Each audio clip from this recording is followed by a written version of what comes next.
We're proud to support the craft of journalism.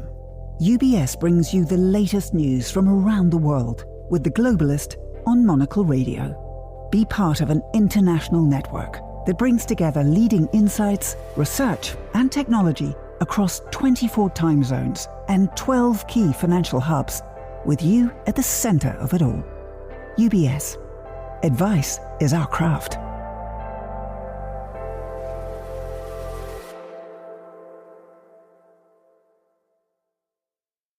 You're listening to The Globalist, first broadcast on the 15th of May 2025 on Monocle Radio. The Globalist, in association with UBS.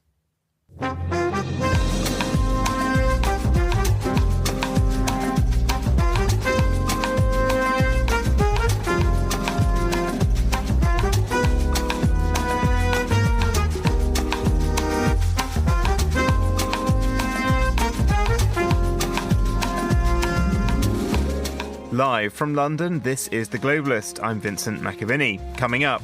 I think after signing these documents, we are going to another level of relationship between Qatar and the United States. Donald Trump continues his lucrative whistle-stop tour of the Middle East, but it seems he won't now be going to Turkey after Putin ducks peace talks with Ukraine. Then to Switzerland, where Basel is set to host the second semi-final of the Eurovision Song Contest tonight. Hello, Vinny. The sun is shining, and so far the Swiss are doing a great job as Eurovision hosts. Also, what can we expect from tonight's second semi-final?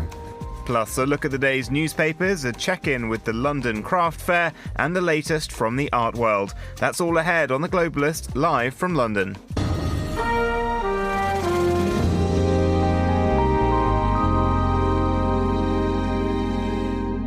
First, a look at what else is happening in the news. Israel has issued one of the most sweeping evacuation orders for civilians in Gaza yet seen in this war, as it prepares to expand its military campaign in the Strip. Boeing has secured its largest ever order, with Qatar agreeing to purchase 210 jets for $96 billion. And a manuscript once considered an unofficial copy of the Magna Carta, bought for $27.50 by Harvard Law School, is now believed to be genuine and one of the world's most valuable documents. Stay tuned to Monocle Radio throughout the day for more on those stories, but first, to Turkey or not to Turkey? That was the question for President Putin. President Zelensky said he'd travel for direct peace talks, but the Russian leader has now ducked it. President Trump was potentially set to upend his travel plans to join them, but the White House have confirmed he will continue in the Middle East as planned. But will this latest upset in his attempts to broker peace, something he said would happen on day one of his term, turn him more significantly against Putin? I'm joined now by Monocle's Istanbul correspondent, Hannah Lucinda Smith. Hannah, good to have you on the show. Firstly, President Zelensky will not now attend these talks, but why were they actually happening in Turkey? Yeah, so Turkey, over the past few years particularly, has really managed to place itself as a mediating country, particularly in the Ukraine conflict. And that's because of the middle way that Erdogan has tried to walk in this conflict. On the one hand, Turkey is an official backer of Kiev. It's also supplied drones to the Ukrainian army. It doesn't recognize the annexation of Crimea or indeed of eastern Ukraine. But on the other hand, he also has this personal relationship with President Putin, which has been building since 2016, based on trade, based on deals in conflicts in Syria, other places, Libya. So, yeah, really, Erdogan has really turned Turkey into this kind of midway country. And, today, not only were Putin and Zelensky meant to be meeting here in Istanbul, but also down in Antalya, we have an informal meeting of the NATO foreign ministers, again, focusing on Ukraine. So that's really a sign of the kind of position that Turkey now occupies.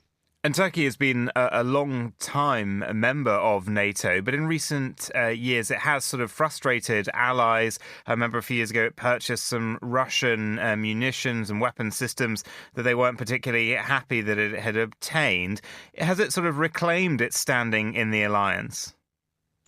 Yeah, of course. I mean, this friendship that Erdogan's developed with Putin has caused no end of problems within NATO, not least, of course, that purchase of the S-400 missile defence system, which is a massive problem for a NATO member country, and in fact led to Turkey being kicked out of NATO's new fighter jet programme, the F-35 programme.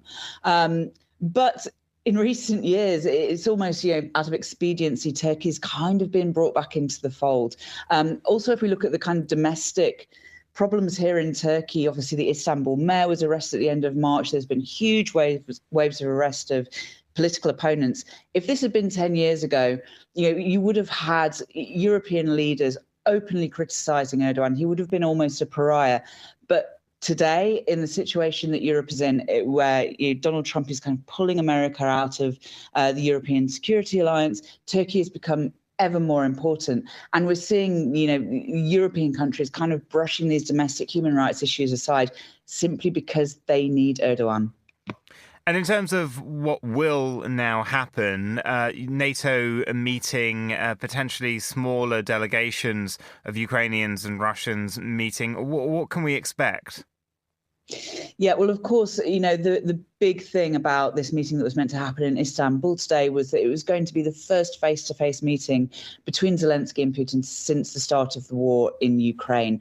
There have been several rounds of lower-level meetings already, many of them here in Istanbul, between the foreign ministers of Ukraine and Russia, lower-level officials, and those have got pretty much nowhere. They've collapsed every time. So really, it was a hope this time that it's the two presidents leading. Maybe something can be thrashed out here. But obviously, Putin, an incredibly mercurial leader, he kept everyone sort of waiting until the last minute.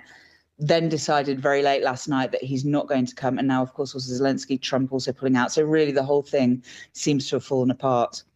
And has there been much reaction yet to Putin, ducking out of it? Because, a word comes to mind from another political leader, Margaret Thatcher.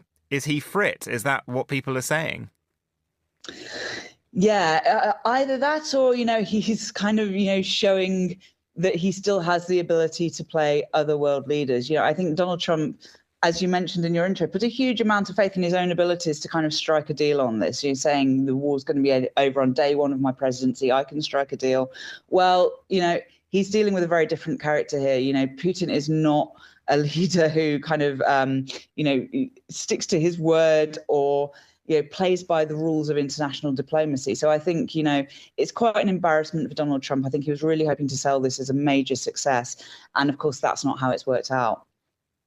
And in terms of attitudes in Turkey, I mean, it's got a lot of problems, a lot of issues. What do sort of ordinary people think about, this sort of projection that Erdogan is continuously trying to do on the world stage, that he is a big player, that he can bring together the likes of Putin and Zelensky? Are they interested in it, or do they simply want him to, fix the grocery prices and make sure the infrastructure doesn't fall down in the next earthquake? The second, absolutely. He's talking to some of my contacts here in Turkey, looking at comments on social media. A lot of Turks are actually very, very annoyed by this kind of analysis of, well, Turkey's important, so therefore Erdogan's back in the European fold and everything's okay. For Turks, everything is not okay. It's not just the crackdown on Erdogan's opponents. It's also, as you said, the economic situation. Inflation here is absolutely searing and has been for several years. Increasing, problems for Turks to find houses, to even meet their kind of daily living costs. This increasing gap between the very rich in Turkey and, normal people who feel they're getting poorer. So, while it's very, very good for Erdogan diplomatically and on the world stage to be hosting these kind of meetings, domestically, people either don't care at all or that, they get quite annoyed by the way that it's framed. And there was, for a long time, a lot of talk of aspirations of joining the European Union. Ukraine we assume, on sort of a fast pass to trying to join the Union. Is there still much talk or aspiration in Turkey, or have they sort of let that dream go?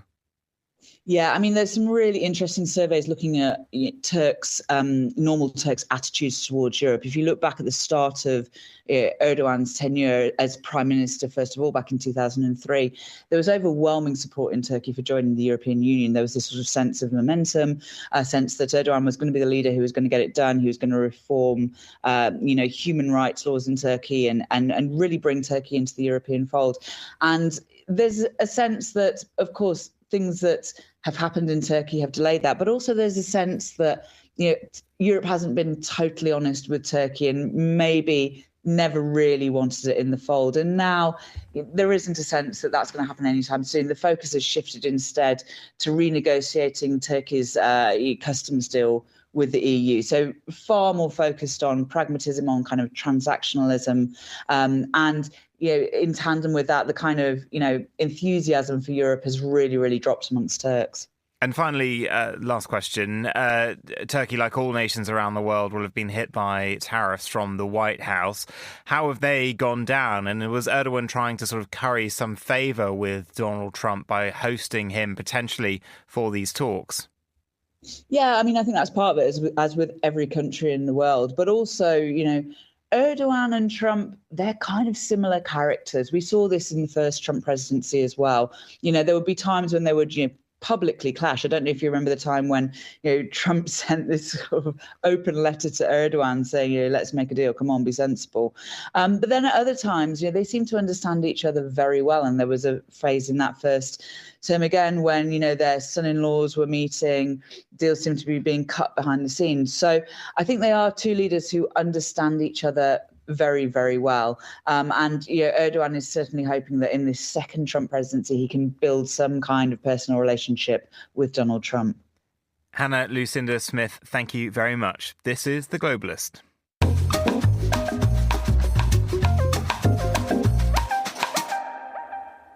Well, it's 10:11 in Dubai and 7:11 here in London.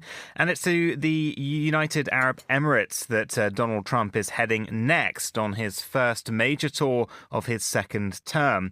Having secured hundreds of billions of dollars worth of investment and defense deals in Saudi Arabia and Qatar, as well as a surprise meeting with Syria's new leader, just what awaits the president now in the UAE. Well, I'm joined by journalist and broadcaster Inzi Rashid in Dubai and by the Washington journalist Simon Marks. Inzi, welcome to Monocle Radio.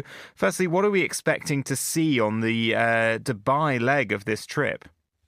Good morning, Vincent. Yeah, it's hot here in Dubai and Donald Trump is expected to touch down in a couple of hours or so. I think it's going to be more deals and more Arab money being spent. The focus of this trip in particular is expected to be around artificial intelligence and around technology, and perhaps more specifically about some of these chips that every country really wants to get their hands on. We saw a big deal being struck between the US and Saudi a couple of days ago on a huge number of chips, thousands of chips, which were acquired by the Saudis. And I think that's something that the UAE will be looking to do today as well. So I think the whole theme of deals and Arab money being spent and invested in the US will continue today in the UAE as well. And, it's an intensive competition between the states in the region to sort of curry favour. Is it a friendly competition or is there sort of a real determination here to outdo each other? Look, I think, yes, competition is pretty healthy and it has been pretty healthy. But the nations are also serving their own interests. We saw huge historic deals taking place in Saudi Arabia, business transactions, but then also Saudi playing a huge role with linking the US back to Syria, creating Donald Trump to basically step back away from his sanctions for Syria, and also that very famous handshake with the Syrian president, al-Ashar. And so I think that was a huge moment away from business and trade deals. And then you look at Qatar. Yes, they had a huge business trade deal when it came to Boeing taking on a number of planes and spending billions of dollars for those Boeing planes, but also Qatar being the base where a lot of the talks between Israel and Gaza have been taking place. And that will have played a huge role in what was a 2 or 2.5 hour meeting between the US contingency and the Qataris yesterday as well. Essentially, that was the elephant in every gold gilded room that Trump has been going into across the Middle East. And last night with the Qataris, that conversation would have been more heavy than ever. So whilst, yes, a lot of the nations here have got their own agenda in terms of business deals, there is also a huge geopolitical story in each country Donald Trump is visiting. And Simon, just to bring you in now, how will all this be playing out back home? A lot of investment seemingly from these states, but the US economy in real trouble. Yes, I think that's right. I mean, the Trump administration and the White House, Vinny, will absolutely be insisting that this has been a foreign policy triumph for President Trump because of the size of the deals that he's done. You know, well north of $1 trillion of investment the White House is able to point to coming into the United States. That $140 billion arms deal with the Saudis alone, a huge fillip for American defense companies. Qatar agreeing to buy 160 Boeings, so many Boeing jets that the president couldn't even remember the number, is hugely important for Boeing, which has been pretty beleaguered and embattled over the course of the last couple of years. So he's going to point to that. And I think more broadly what he's going to say is this demonstrates that a trade-led foreign policy, which is what this trip has been all about, can glean huge benefits for the United States, and that the naysayers who argue that he should have been following much more traditional foreign policy avenues, particularly, for example, with regard to the conversation that he had with the new Syrian leader, Ahmed al-Shara, and the offer to lift American sanctions on Syria. You know, the foreign policy establishment back in Washington is aghast that this has been done so rapidly, and they argue without thought. But Donald Trump argues that if he can prod Syria into normalizing relations through the Abraham Accords with Israel and develop trading ties with the United States to help Syria benefit itself, but also to benefit American companies that may end up gaining access to the country, that it's win-win. And this putting trade as sort of the bleeding edge of his foreign policy is absolutely where, in definitional terms, he now finds himself. Simon, I'm going to come back to you in a minute on the question of Israel. But Inzi, what's the reaction like in the region to that meeting with the new Syrian leader, interim president Ahmed al-Shara, and the potential of normalization of relations? Well, it's hugely positive because it's shown that Donald Trump is here to move things forward. He's here to take those bold steps and risky steps as well to try and secure peace in the region. I think it was hugely welcome by a number of nations. Particularly, we saw Mohammed bin Salman, the ruler of Saudi Arabia, and a huge smile on his face when Donald Trump made the announcement that he would be rowing back on those sanctions. And then to also agree with that meeting, we couldn't actually hear on some of the footage that was released on what the conversation actually was, but it all looked very positive. They sat down, they spoke, they had a meeting, and then Donald Trump spoke about the Syrian president when he jumped back on Air Force One and was heading to Doha, and said that he was a great man and a strong man. And so the reaction is hugely positive. It's one that shows that Donald Trump is ready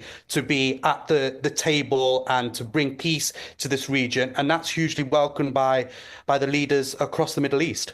A huge sort of win for MBS as well in his sort of plot to rehabilitate himself and his nation after the murder of Jamal Khashoggi. Yeah, massively. Look, and that's something that hasn't really been spoken about on this trip, or unless it has been behind closed doors, but certainly not publicly. But I think MBS will be his influence on Donald Trump has been incredibly obvious to see. Clearly, Donald Trump likes the young ruler. He's got many years ahead of him, and clearly his charm is working on Donald Trump. That's just so evident to see. But what Trump has done incredibly well is actually navigate his way through these different regions and these different nations, and has played his strengths to the strengths of these different regions. And what will be really interesting to see is when he comes here to the UAE, where he's got a huge amount of investment. He's building a huge tower here as well, a residential tower, which his son Eric Trump has been flaunting over the last few weeks. It will be interesting to see what geopolitical moves he will make in this country as well. There will be a lot of trade and business talks, but it'll be interesting to see politically what tone he strikes when he arrives here. And Simon, turning to things that haven't gone quite to plan on this trip, Israel, there's been some dissatisfaction that Donald Trump is not visiting them as well, and also the failure to get those talks with Putin around the table in Turkey. What's the reaction to that been? Well, look, in terms of the relationship with Benjamin Netanyahu, it is clearly in difficulty. Steve Witkoff, the president's special envoy, met with families of hostages that had been detained and captured and taken back to Gaza by Hamas, and told them over the weekend that the United States now believes that Benjamin Netanyahu is not solving the conflict. He is intent on prolonging it. And that goes to underscore frustration that Donald Trump has felt towards the Israeli leader for quite a while. I mean, rooted in the fact that Benjamin Netanyahu was the first foreign leader to congratulate Joe Biden on his 2020 election win, even as Donald Trump was arguing the outcome of that vote was rigged. The American president also faults the Israeli leader for widening the trade deficit between Israel and the United States. And again, trade-led foreign policy is what it is all about now in the White House. As far as the decision not to go to Istanbul is concerned, look, Vladimir Putin never, when he first proposed those talks in Istanbul, indicated that he personally was going to go there. It was Donald Trump who seized on the idea and forced Volodymyr Zelensky to agree to travel to Istanbul. Zelensky said, "I'll be there waiting to see if Putin shows up." That puts the onus then back onto Putin, who I think never had an intention of traveling to Istanbul in the first place. All of this leaves Trump unable to bring about the political theatre that he was hoping to engage in on the banks of the Bosphorus, at least for now, and it raises fresh questions about when he will use his social media account to criticise Vladimir Putin, which, as you know, he has been very loath to do. Well, Inzi, Rashid and Simon Marks, thank you very much. Still to come on the programme. It's the Library of Congress, not the Library of the Executive Branch. The president probably violated the law. What cause did he have to fire Dr. Hayden? Democrats protest the ousting of the Librarian of Congress. This is The Globalists. Stay tuned. Craft is its own reward, which is why at UBS, we're honoured to work alongside over 50 of today's leading Nobel laureates, each an expert in the art of economic science, bringing you engaging discussions, actionable insights, and inspired solutions, all focused around the questions that shape our world today. For a better outlook, find a Nobel perspective. UBS. Banking is our craft.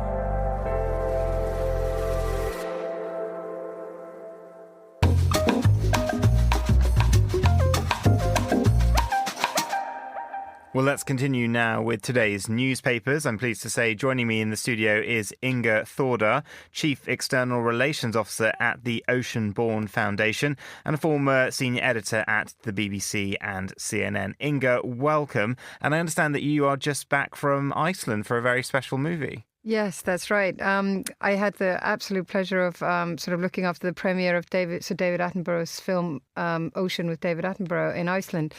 And it was great to see the whole community sort of coming together and understanding the changes that we need to make to how we fish and everything in Iceland. And we're hoping it will have a long tail. And he's called it one of his most important films he's ever made, and a realization in recent years that the ocean actually is more key to the survival of Earth than he's sort of considered previously. Yeah, it's great to see that message coming out to the broader public. Of course, we in the ocean space have known that for quite some time, given the significance of the ocean in, combating climate change, regulating our weathers, etc. But for David to say that at the age of 99, after everything he's done, it has to pack a punch. Definitely. All right, well, turning to the papers now, a story that we had in the headlines, but you've picked it up as your first choice. Gaza evacuation orders and more people killed as fears of a famine grow. That's correct. Overnight, at least 26 people have been killed in strikes in Khan Yunis, and that comes after Israel issued these very broad evacuation directive for large areas of Gaza City. The IDF says it has identified several locations as Hamas command centers. And these locations include Islamic University, Al-Shifa Hospital, and 3 former schools. And of course, what is interesting about these locations is that they are already sheltering people who have been evacuated from other areas. So if these strikes intensify, there are warnings of substantial civilian casualties. Meanwhile, the pressure on Netanyahu is continuing. In a BBC interview where I picked up this story, former Israeli Prime Minister Ehud Olmert said that, who has publicly criticized the expansion, but he highlighted sort of internal dissent within Israel and he, as you said, emphasized the intolerable humanitarian impact on Gaza residents, and he has called for an immediate cessation. There are, of course, faint hope that this US-sponsored ceasefire proposal could be accepted, but we're not seeing any signs that Netanyahu plans to back down. And going back somewhat to the oceans now, problems with hurricane season. Well, that's right. The NOAA, or the National Oceanic and Atmospheric Administration, is facing significant staffing shortages. This comes, of course, after the Trump administration reduced the staff significantly. And as we head into the Atlantic hurricane season, the agency is warning that they have they don't have enough staff in key forecasting positions like Texas, Louisiana. They are offering major incentive to their staff in other areas to move to those areas. But the workforce has been reduced by about 10%. So they are now thinking that they will not be able to positively or in an accurate way predict what the hurricane season will do, we're expecting them to report back on May 22nd. And we were talking about this manifesting in another way yesterday, the doging of the state by Elon Musk causing huge problems in US aviation. We were talking about Newark Airport yesterday on the Globe. This is once again, these short-term impulsive cuts to staff have real long-term consequences, don't they? Oh, absolutely. And I think that you can't underestimate just how much is relied on this weather forecast, especially in the hurricane season. And in addition, the Trump administration, as was reported by Grist this morning, has also decided to stop updating the $1 billion weather and climate disaster database. Now, this database was used by cities and communities to kind of predict climate risk and prep for it through adaptation. So now we're seeing that insurers and cities and coastal communities will have less information to make that preparation. Well, maybe Mar-a-Lago will get a direct hit this year. And turning to, we hear a lot of doom and gloom about AI and fears, but there's one way in which it's definitely helping out. That's correct. We've been predicting for such a long time that AI is coming to take many of our jobs. And one of those sort of professions expected to be on the way out for us humans, at least, was for radiology. But actually, the New York Times has just got this great piece that instead of taking our jobs, it's actually becoming a very powerful tool. It gives the example of the Mayo Clinic, where AI is helping radiologists instead of replacing them. And they are using these tools to scan through hundreds of images of brain scans, x-rays, mammograms and more, and picking out possible signs of any illnesses. And AI can spot things a human miss, but this is key. They're not overriding decisions by humans. So it's almost acting like a super assistant to the radiologist who can then better diagnose and make plans for patients. So, and actually they've hired 40 new people to deal with AI scans. So it's, I think our fears of AI taking our jobs might be at least overstated when it comes to radiology. And it's sort of proven itself as well in other fields like x-rays as well, that's detecting things that doctors have missed and speeding up that whole process too. Yeah, and it goes both ways because often AI misses things that the humans can see. So by combining those two forces, we are, likely to potentially have better and accurate diagnosis quicker. And finally, a story from Australia for us. Yes, this is interesting. So the scientists in Australia have uncovered what they think is the oldest known fossilized footprints of a reptile-like animal. So this one dates back to approximately 350 million years ago. Now, what is interesting about this discovery is that it seems like the first animals, when they emerged from the ocean around 400 million years ago, they evolved a lot quicker into land-based animals than we thought, because previously the reptile footprints we had were dated to 318 million years ago. So what makes the scientists so convinced that these are land animals is that they had long toes and hooked claws, and claws could only happen on animals that were on land. All the other sort of vertebrates didn't develop hard nails. They think that this animal was about 80 centimeters long and probably resembled a modern monitor lizard. But I just think it's so wonderful that even if we know so much about the natural world, we're still learning new things. Well, Inga, if anyone wants to see your new film, which will tell them a lot about the natural world, the David Attenborough ocean film, when is it out or where is it streaming? Yeah, I mean, I wish I could say it was my film. I mean, I played just a small part in bringing it to Iceland, but the amazing team behind it, it's a beautiful film. It was out on the 8th of May, which was Sir David's 99th birthday.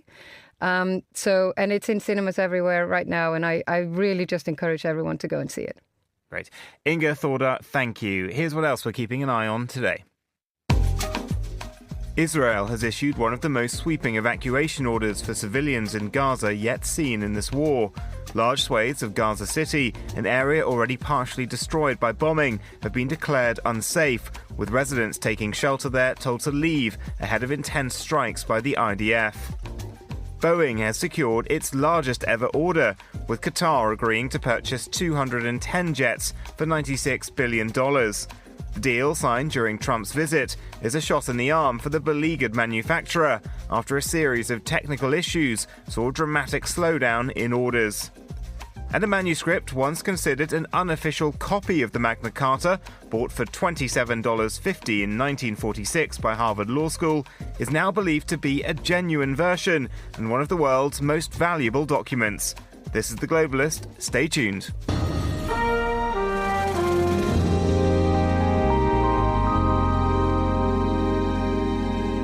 And now for a closer look behind the headlines, here's Monocle's Chris Chermak on the Trump administration's decision to fire the Librarian of Congress and the resistance to the move among US lawmakers. It's one of the more unheralded sights of any tour of Washington. Nestled among the Capitol building and the Supreme Court, the 225-year-old Library of Congress is the world's largest library and by extension among the world's largest depositories of cultural material. Last week, the Trump administration fired Dr. Carla Hayden, Chief Librarian of Congress, appointed by Barack Obama, the first woman and African American to head the world's largest library. Reasons for the move are unclear, but this may have been one step too far for the U.S. legislature. Here's House Minority Leader Hakeem Jeffries on Tuesday. It's the Library of Congress, not the Library of the executive branch. So clearly, there's going to have to be some reforms at this particular point in time, moving forward. The president probably violated the law. What cause did he have to fire Dr. Hayden? And there was grumbling agreement from his Republican counterpart John Thune in the Senate. Lawmakers insist that Robert Newland, a career official, is now acting librarian instead of Trump's pick of his former personal lawyer, Todd Blanche. All of this is a disservice to Dr. Hayden, a career librarian who was 9 years into her 10-year term and had the simple, nonpartisan goal of modernizing the nation's library. Well, we're opening our digital front door to everyone. This is Dr. Hayden speaking to me on a visit to the Library of Congress back in 2023. And I'm very aware still of what the public libraries in this country are doing too. They are, as you say, more than just a book dispenser, even though a lot of the books are being checked out electronically. They are opportunity centers, and they have been for a number of years. In other words, opportunity centers like libraries should be one of the few things in the United States that do not need to be politicized. For Monocle, I'm Chris Chermak.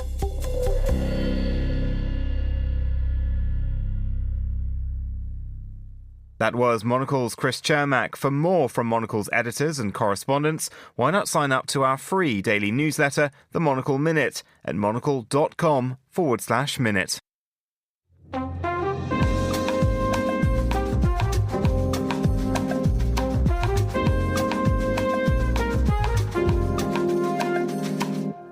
It's 14:34 in Taipei City and 7:34 here in London. Now, former Taiwan President Tsai Ing-wen is visiting the UK this week. She's due to arrive today in London at the invitation of British politicians. Her trip comes as Britain seeks to improve ties with Beijing, while China increases efforts to isolate Taiwan diplomatically. I'm joined now by William Yang, Senior Northeast Asia Analyst for the International Crisis Group. William, thank you for joining us. Britain has no official ties with Taiwan, but political and economic exchanges have been growing amid rising Chinese military pressure on the island. What is the main message Tsai Ing-wen is going to convey on her visit? Oh, I think she is going to continue the same message that she's been repeating at different European capitals during this trip, which is that in the face of threats coming from an authoritarian country like China, what democracies should do is to stand together and stand firm, push back against the attempts from the autocratic states to influence and erode the democratic way of life, and also to pose serious challenges to try to avert the political system in the democratic countries. And what is it sort of practically that the UK and other European nations can do to support Taiwan? So on the one hand, I think her trips marks an important, occasion for UK-Taiwan exchange, because this is probably one of the highest level exchanges between Taipei and London in many, many years. And we know that she has deep ties to the UK back to her student days. And so I think for the UK and other European countries, it's important to understand the aspects where Taiwan is seeking for international partnership. A lot of it is about supply chain resilience, supply chain connection, supply chain cooperation, especially at a time, I think, when the US and is pushing its allies, including the UK, to make sure and weed out potential autocratic elements in their supply chain. And that has been an issue in the UK recently, supply chain, looking at parts of solar panels and making sure that they're not coming from anywhere in China where there is forced labor, for instance. Is there any frustration or annoyance that the UK is, though, generally moving closer to better cooperation with China? I think the overall sentiment and understanding here in Taipei is that that's going to always be an inevitable obstacle that Taiwan will face when it is trying to deepen relationship with democratic countries like the UK.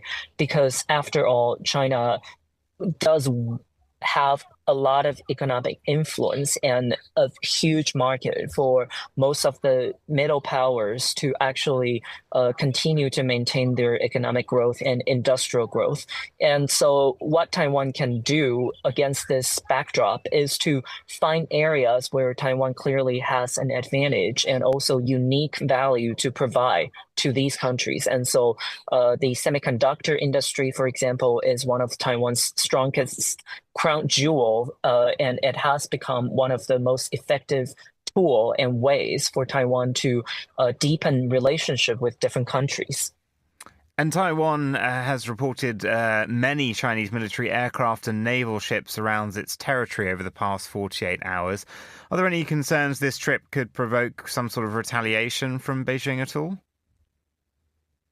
So we haven't really seen the Chinese government came out with very strongly worded statements criticizing Tsai's trip overall, because before London, she was also in Lithuania and Denmark.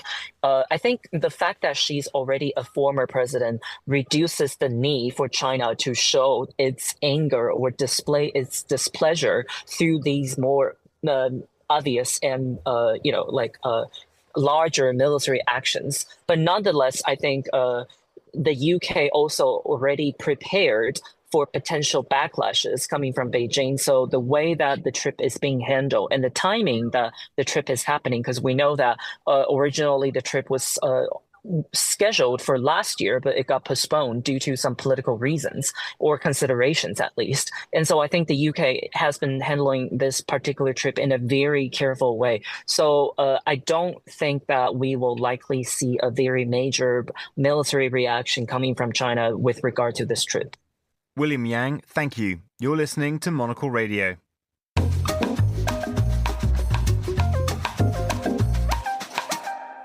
Now, it is 8:39 in Zurich, 7:39 here in London, and it's to Switzerland where we head now as preparations are underway in Basel for tonight's second Eurovision semi-final. 16 entrants will battle with the usual dance routines, pyrotechnics and eclectic musical stylings to try to secure their place in Saturday's grand finale. Fernando Augusto Pacheco is Monocle's music editor and Eurovision correspondent. Faye, thanks so much for joining us. What's the atmosphere like there? Well, the atmosphere is beautiful, the weather is great, and in a way, Vinny, I think the Swiss are loving to say this, but Eurovision is coming home indeed, because this is the land that actually created Eurovision, and they actually won the very first one in 1956. I'm talking to you from Zurich, of course, our headquarters here in the country, but then I'm heading to Basel straight away because I have some interviews to do and to feel the spirit. But even here in Zurich, there are a lot of posters everywhere about Eurovision, so I would say the Swiss are pretty excited about it.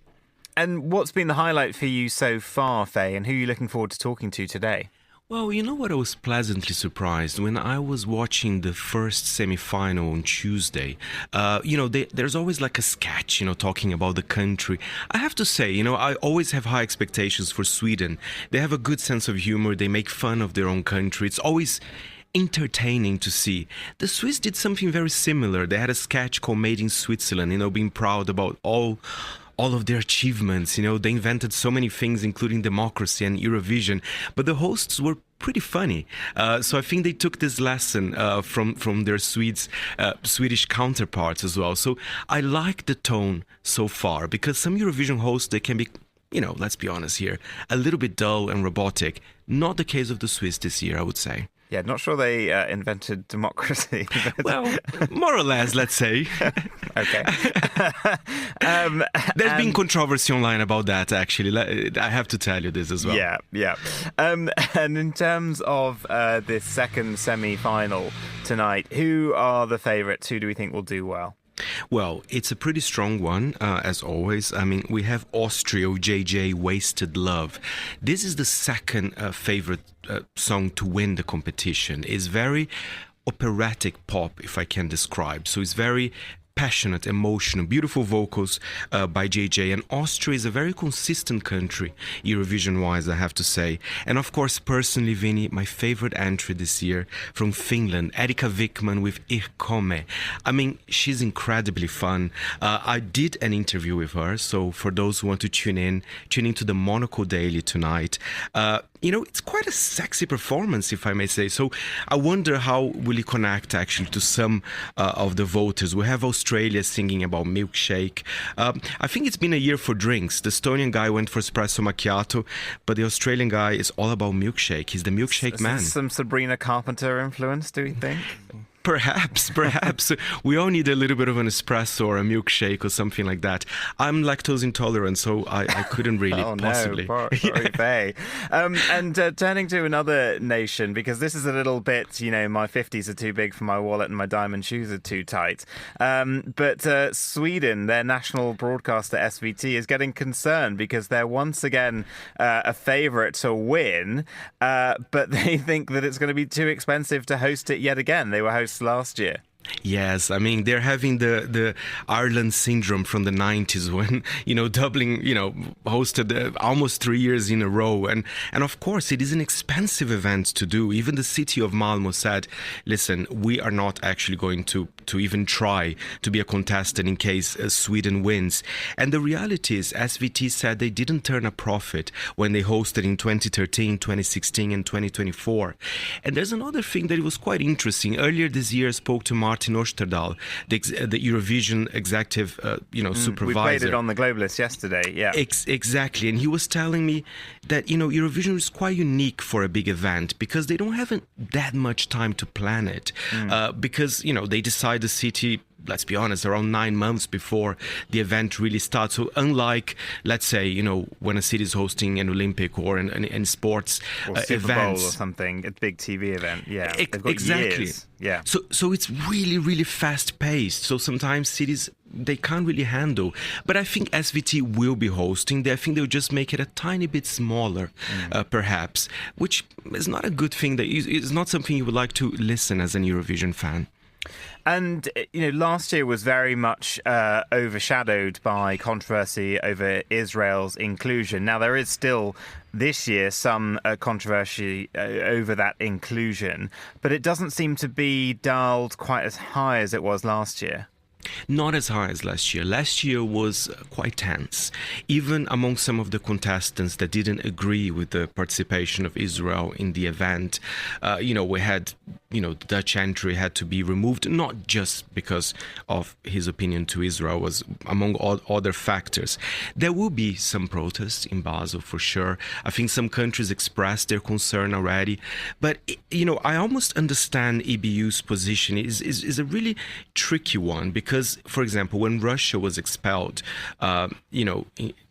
in 2022 because of the war in Ukraine, it was understandable because Russia stopped their diplomatic relations with Europe at that time. So this is not happening with Israel right now. So I don't think they can make that decision. But undeniably, it is making the event a little bit more tense than usual, than just the normal politics that we're used to it. And I have to actually mention, Israel is actually performing in today's semi-final. If you look at the odds, I mean, Israel is in the top 10 for favorites to win. I don't think they're going to win, but I'm pretty sure they will be qualified for the final.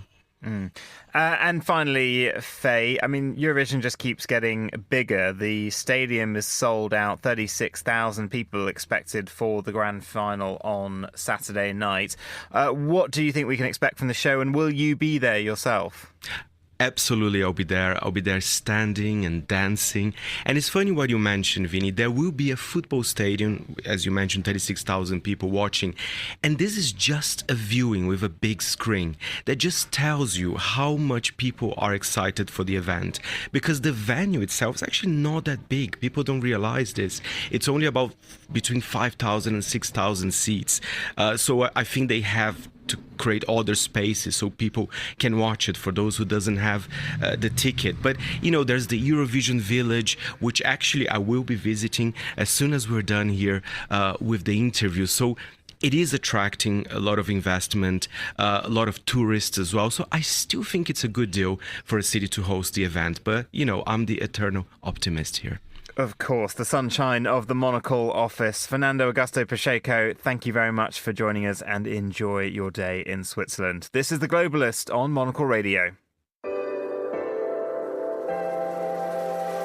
With UBS, you have a truly global partner, incorporating new technologies, innovative approaches, and unexpected opportunities, leading you to insights that help answer the questions that matter, delivered with passion, care, and unmatched expertise. Because it's about rising with the dawn each day, knowing that we can do even better. That's what banking is to us. Not just work, but a craft. UBS. Banking is our craft.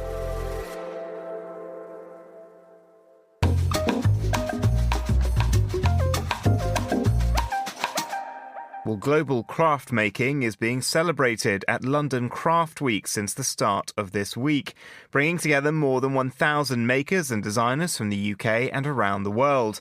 And among those showcasing their wares at the festival is Crafts and Peel, a non-profit charitable foundation from Hong Kong. Monocle's Maylee Evans spoke to Penelope Look, creative director and curator of Crafts and Peel at the festival. We are at a historical building called the Royal Society of Sculptors, located in South Kensington. So this is a heritage building, and we were really fortunate to be able to showcase our works here because in Hong Kong, our venue is also a heritage building built in 1948. We are a non-profit charitable foundation, so our goal is to revive, reinterpret, and perpetuate traditional craftsmanship in the modern artistic context through innovative contemporary design. What strikes me sort of looking through the collection of works here is the variety of practices and crafts showcased.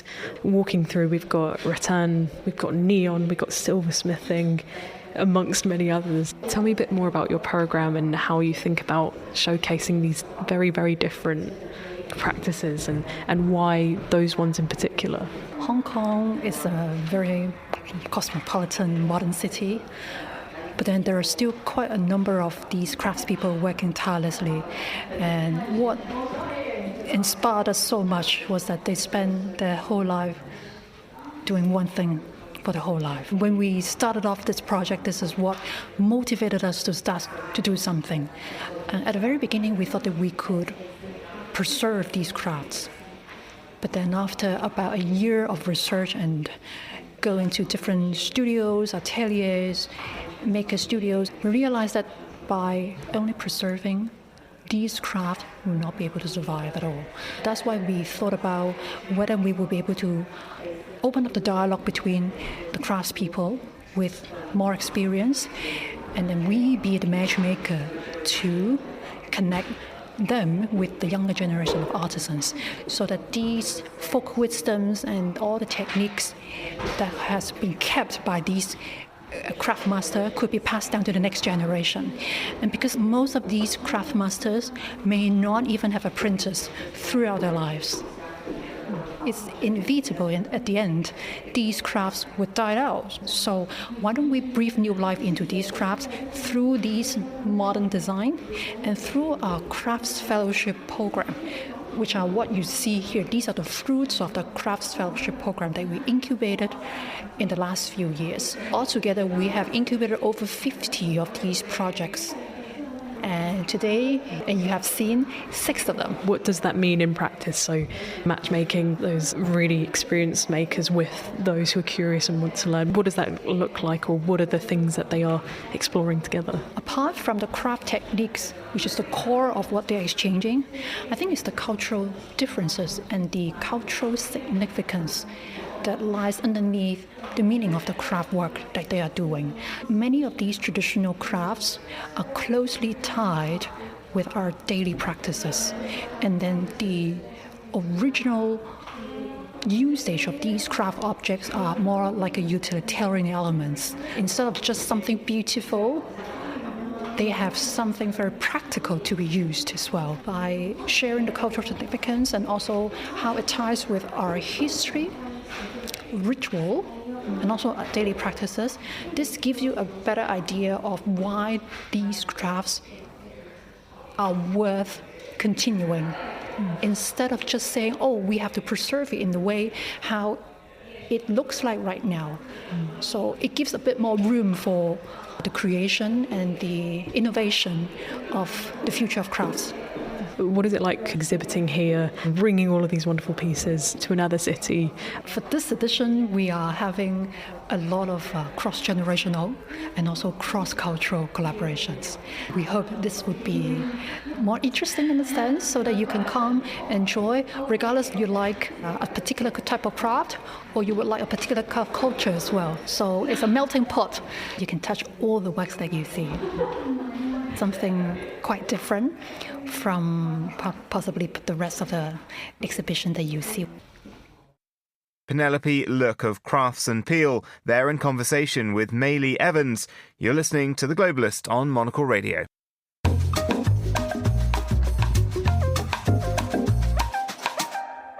Well, it's time to talk arts and culture news now with the arts journalist Amma Rose Abrams, who joins me here in the studio.